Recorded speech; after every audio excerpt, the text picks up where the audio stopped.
कि जब चारों ओर अंधेरा छा रहा हो, कोई अपना न दिखाई दे रहा हो, केवल दुख ही दुख, अशांति ही अशांति, उस समय आप देखिएगा भारी से भारी संकट की निवृत्ति के लिए एकमात्र उपाय है। यदि आप भजन नहीं करते तो आप दिमाग में लिख लीजिए, चाहे अपनी नित्य डायरी में लिख लीजिए। आप एक बात पर विश्वास कर लीजिए कि आपको कोई भी सुखी नहीं कर सकता। यदि आपको कोई सुखी कर सकता है तो आप हैं।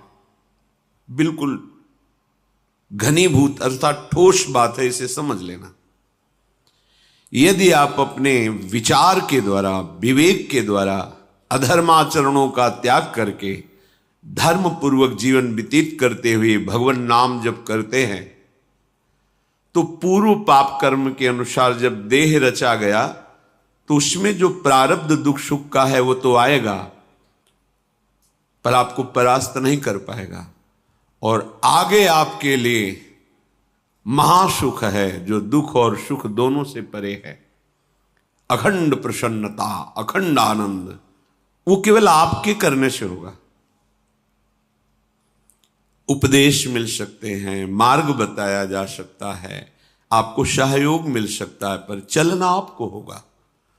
यदि आप नहीं चले तो ये कहीं भ्रम हो कि मैं कहीं जाऊं और मेरी दुख निवृत्ति हो जाए, तो इस भ्रम को छोड़ देना आप।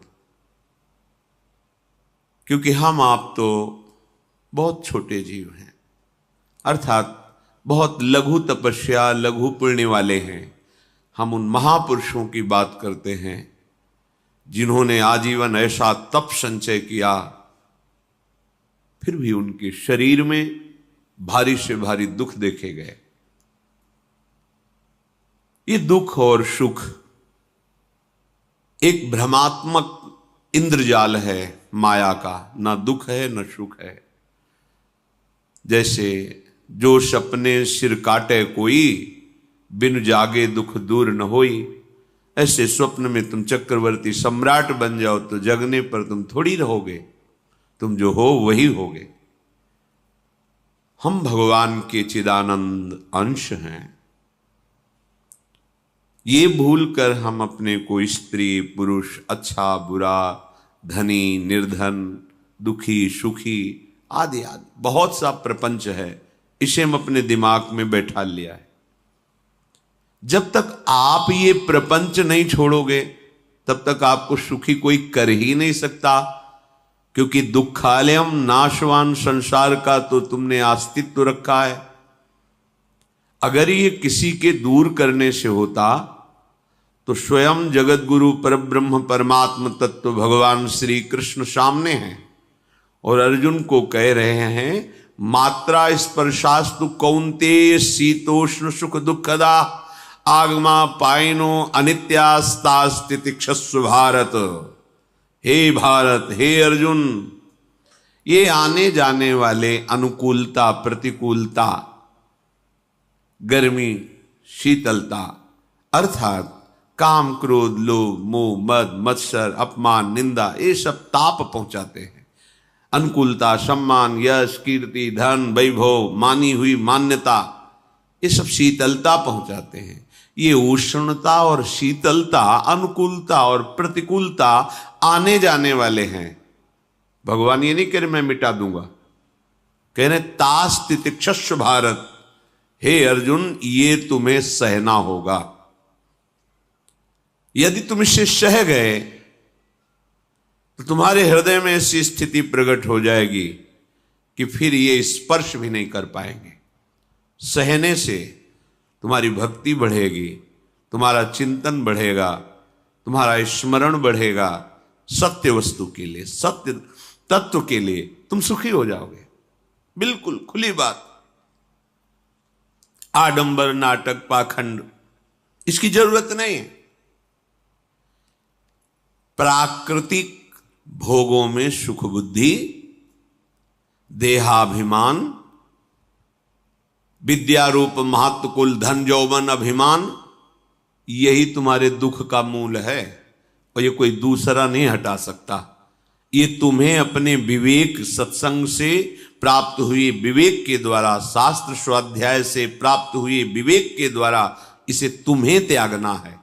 दुख तुम पकड़े हो तो छुड़ा कौन सकता है? छुड़ाना तो आपको ही पड़ेगा। अगर कोई वादा करता है कि मैं आपको दुख रहित कर दूंगा, मुझे आज तक समझ में नहीं आया। दुख रहित होने का जो उपाय है वो गुरुजन, महापुरुष, संत जन बताते हैं कि जब चारों ओर अंधेरा छा रहा हो, कोई अपना न दिखाई दे रहा हो, केवल दुख ही दुख, अशांति ही अशांति, उस समय आप देखिएगा कोई एक है जो आपको बहुत प्यार कर रहा है। वो हमारे प्रभु हैं। आप जिनकी तरफ पीठ किए हो और जहां दुख है उधर मुख किए हो, वापस घूमो, सन्मुख होइएगा। सन्मुख होए जीव मोई जब वहीं, जन्म कोटि अघनाशों तब वहीं। करोड़ों जन्मों के पाप नष्ट कर देते हैं भगवान। जहां प्रभु की तरफ हुए तो पता चला बहुत जन्मों से बिछुड़ा था, वो मेरे स्वामी मिल गए। भारी से भारी संकट की निवृत्ति के लिए एकमात्र उपाय भगवान श्री हरि का आश्रय, उनके नाम का जप। सत्य मान लीजिए, आडंबर से कुछ नहीं होना। चाहे जितने जंतुर बांध लो, चाहे जितना जो कुछ जादू टोना जो मन आवे सो कर लो, बारी मथे घृत होए बरु शिकताते बरु तेल, बिनु हरि भजन न भवतरी यह सिद्धांत अपेल। विनिश्चितम बदामि तेन अन्यथा वचांस में हरि भजन्ति नरा। अटल बात है, यदि भजन नहीं करोगे तो तुम्हें कोई सुखी नहीं कर सकता। तात्कालिक आपको ऐसा लग सकता है मेरा काम बन गया, नहीं, वो तत्कालिक है। हमारा काम बनना तो तब होगा जब हमारा आवागमन मिट जाए, सदा सदा के लिए मुझे ऐसी वस्तु प्राप्त हो जाए कि जहां चाह ही खत्म हो गई, जहां दुख ही खत्म हो गया। वो हमारा स्वरूप है, वो हमारे आराध्य देव हैं। प्रार्थना मान लीजिए, भटकाव से बचिए। ये कलिकाल मलायतन मन कर देख विचार, श्री रघुनाथ नाम बिन नाहिन आन आधार। महापुरुषों ने स्पष्ट कहा है। ये मलायतन मल का आगार है। मल माने कामना, नाना प्रकार की वासना, भ्रष्ट आचरण, छल कपट, दंभ पाखंड, बोलबाला, इसका एकमात्र श्री भगवान का नाम आधार है। जो चाहत है नित्य सुख अरु मन को विश्राम, तो हित ध्रुव हित सो भजत रो पल पल श्यामा श्याम श्यामा श्याम श्यामा श्याम। यदि सच्चिदानंद शाश्वत सुख चाहते हो, जहां से कभी हटना ना पड़े, केवल सुख ही सुख है, आनंद ही आनंद है, और मन का विश्राम चाहते हो कि भाग दौड़ मन की मिट जाए, तो बस प्रेम से बोलते रहो श्यामा श्याम श्यामा श्याम, राधे श्याम, राधा राधा राधा वल्लभ। ये बड़ी शोध करके महापुरुषों ने बात कही है। यदि आप भजन नहीं करते तो आप दिमाग में लिख लीजिए, चाहे अपनी नित्य डायरी में लिख लीजिए, जो आप दिनचर्या लिखते हैं। आपको कहीं भी कभी भी कोई भी सुखी नहीं कर सकता। गांठ बांध लीजिए, भटकने की जरूरत नहीं है। और यदि नाम जप करने लगे, धर्माचरण करने लगे, तो तुम आशीर्वाद देने वाले बन जाओगे। सातरति सातरति सा लोकांतारयति। ध्यान दीजिए, वो तर जाता है, वह तर जाता है, वो लोकों को तार देता है। जब पृथ्वी में भयंकर पापाचरण की वृद्धि हुई, असुरों के द्वारा प्रेरित होकर के जहां भी धर्माचरण, नाम कीर्तन, यज्ञ, हवन, होम, ऋषि मुनि विध्वंस कर दो, क्या हुआ? कोई दूसरा दिखाई दिया क्या? नहीं, किसी की सामर्थ्य नहीं थी। सब मिलकर के ब्रह्मा जी के पास गए, जो ईश्वर कोटि के महापुरुष, सबने ब्रह्मा जी से प्रार्थना की। ब्रह्मा जी ने कहा, हम भी जिनके सेवक हैं वही प्रभु अब हमारे दुख का निवारण कर सकते हैं। सोचो, आप किसी और से दुख निवृत्त कराना चाहते हैं? जिसने सृष्टि बनाई है, भगवान ब्रह्मा जी भी कह रहे हैं मैं जिनके सेवक हूं वही प्रभु हमारे और आप सबके दुखों का निवारण करते हैं। तो आपको समझ में नहीं आ रहा कि एकमात्र भगवान श्री हरि ही हमारे दुख का निवारण कर सकते हैं। हमें कहीं भागने दौड़ने की जरूरत नहीं है।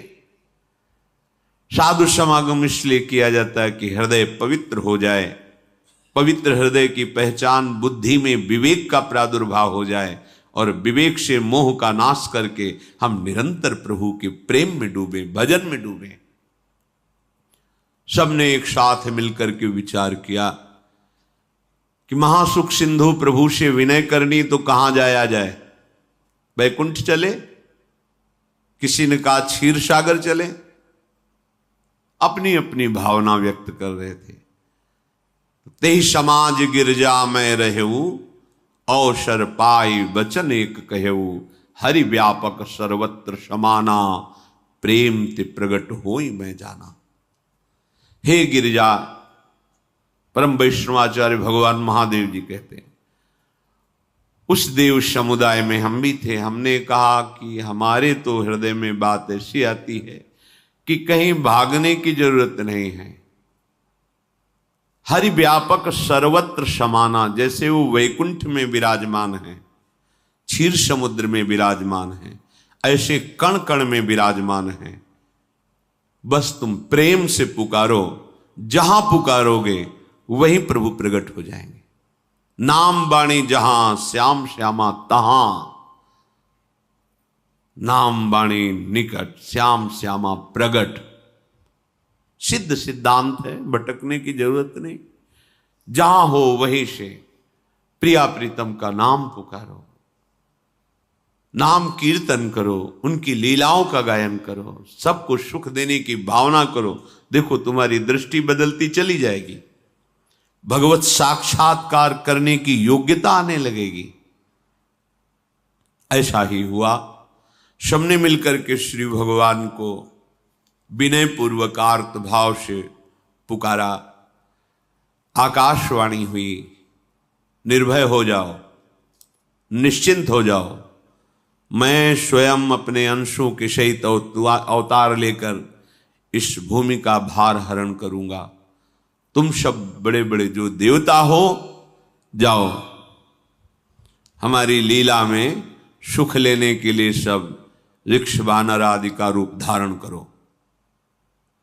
ब्रह्मा जी, महादेव जी, बड़े बड़े ईश्वर कोटि के लोकपाल बहुत प्रसन्न हुए, क्योंकि भगवद वाणी सत्य है, त्रिकाल सत्य है।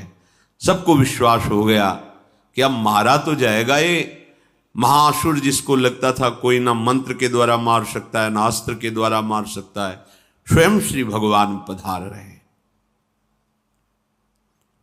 भगवान ने जो निरंतर भजन प्राण रहते हैं, कश्यप जी, अदिति जी, वो भगवान के वात्सल्य में भरे थे। प्रभु जब प्रकट हुए तो उनसे कहा, मुझे आप जैसा पुत्र चाहिए।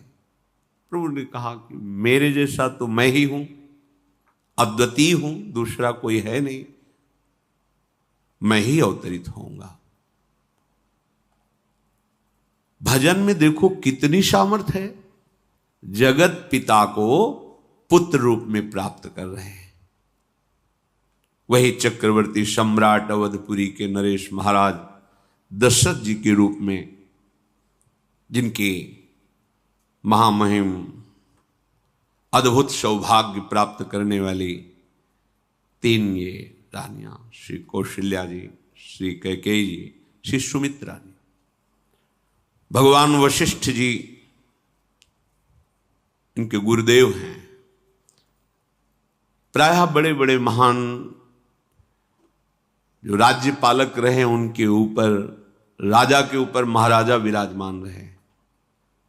ऊपर से स्वर्गलोक आदि लोकों से भी ये शिक्षा मिली है।